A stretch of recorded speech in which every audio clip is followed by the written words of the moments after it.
What is going on in the world today? We hear in the news about the WW3 about to start, an unknown virus spreading in the world, people being very discontent, the government repressing people.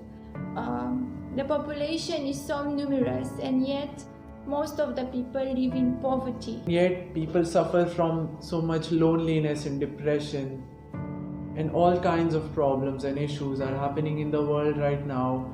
And everyone is looking for someone to blame. Some think it's the government's fault, and some say, oh no, it's the corporations, it's the Illuminati, and it's this group, that group, it's him or her, it's the Muslims who are to blame for everything, and all such things. But what about us? Who is creating all of this, and who is truly responsible for everything that is happening in the world right now? Some people wait for somebody to come and change all the situation, or they hope that they will get an awesome leader who will do something for them.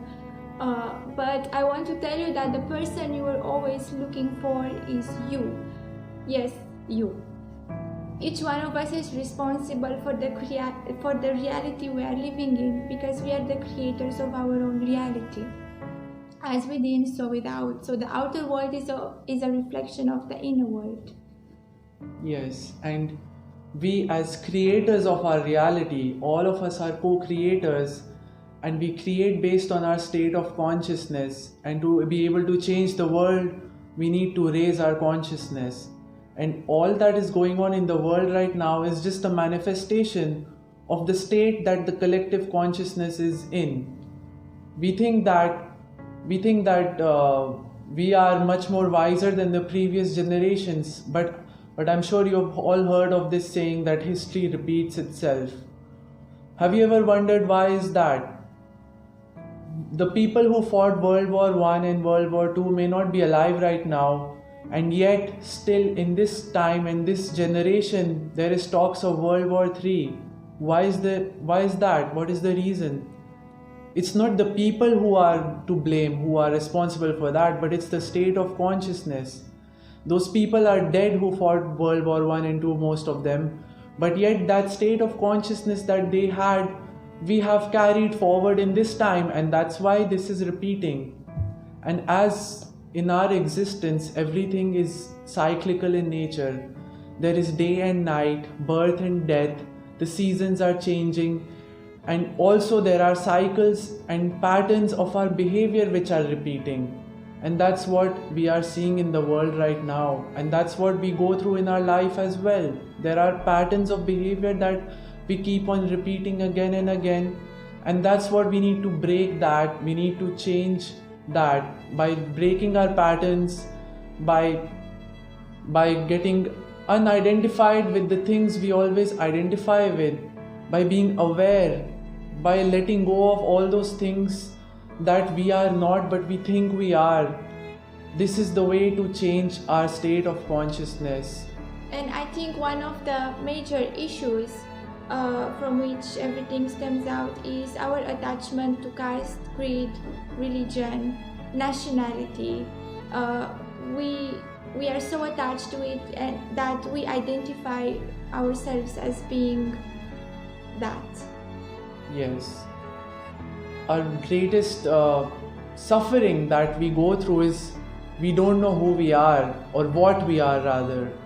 We are always thinking that we are something which we are not, and that is the underlying root cause for all of suffering that and happens. Along with that comes us comparing ourselves to others, to want to be better, or to be greedy for their property, or not to be able to forgive, to let go, or to compassionately listen to each other. I came once across the idea of compassionate listening, which was spoken about by a Buddhist monk, and he said that the peace between nations could come like this, like, let your people speak about their pains and suffering, and we will compassionately listen to them, and then we will understand what they are going through, and we will also share our problems, and that will give rise to forgiveness and understanding and harmony. But can we do that? It seems that at the present moment we are not able to do that, and we are just stuck in our own attachment to our identity. because actually maps are political opinions, not facts. The earth is not yours or mine, and it is an absurd thing to believe that you can own the earth. And by watching all of this news, it's just creating so much fear among people, and fear is what creates and attracts more fear. It's the fear which is perpetuating on and on and on and creating so much fear to the point that people get convinced that we must kill other person because otherwise they will kill us. We need to stop this fear, we need to get over the fear, we need to change this energy of fear, and we need to get in touch with the love within us. We need to get in touch with our own light, with our own happiness, and we need to uplift ourselves. By uplifting ourselves, we will uplift the world. This is the way to change the world, is by uplifting yourself, changing yourself, following your heart, doing what makes you feel alive, being happy, and Yes. not following someone else's idea of life, but being the life that you were always meant to be. As a child, you may not even remember who you are, who you were meant to be, and you have been given all these labels of who you should be, and we start to believe that that's what identifies us and that's what whom we are, but we are not that. We need to get in touch with our true nature, and by doing so we are not just changing ourselves, we are changing the world. Yes, and our true nature is to be happy. Like all the sadness and the fear are like clouds passing on our sky, but we are like the clear blue sky, and that is infinite potential, the universe in ecstatic motion. Our true nature is that of love, truth, peace, freedom, infinite potential, and we should not give our power to someone else and to think that we are less than that and to live in fear, but to fully be ourselves. And let's talk about this virus that everyone is talking about these days. Like, first of all, isn't it absurd that a virus which existed in supposedly bats or snakes suddenly get contracted to humans? I mean, how could that happen? If there was a virus existing in those creatures, how could it be not affecting us since thousands of years, and suddenly out of nowhere an unknown virus, surprise? Yeah, I am Like- sure that people ate animals or not well cooked meat. Yeah, like Since people have been many, many eating that, years, yeah, and for nothing thousands of happened years, and nothing happened. And how come suddenly now this is happening, that a new virus suddenly came out of nowhere? Isn't that absurd? And what do you think? By being afraid of it, is it going to help us? What I have to say about this is that if you are afraid of it, if you have fear within you, you are open to it, you are vulnerable to it.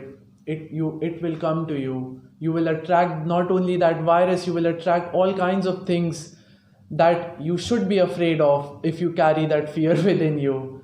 But if you let go of the fear, if you are happy, if you are uplifted, if you are motivated, if you are truly fulfilled and If doing you- something that you are passionate if you about, fully embrace life, yes, and if you radiate love and happiness and freedom, this thing cannot happen in your reality because you manifest the reality, and no virus can sneak into you and kill Yes. you because you live at your highest frequency.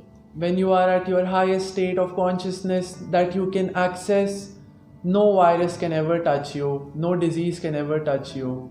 Those things only come when we are in a lower state, that we get contaminated by these energies, because they can never touch you if you are truly being yourself of who you truly are. And there is, yeah, Also, if you want to look more into this topic about the virus. you will have wonderful insights if you would watch David Icke's video, which we will leave in the description below. Yes. So in the end, I would like to recommend you some books which are very useful for self-development, and it's 3 of them because I could not decide on one. All 3 of them are so good and they were so useful to me.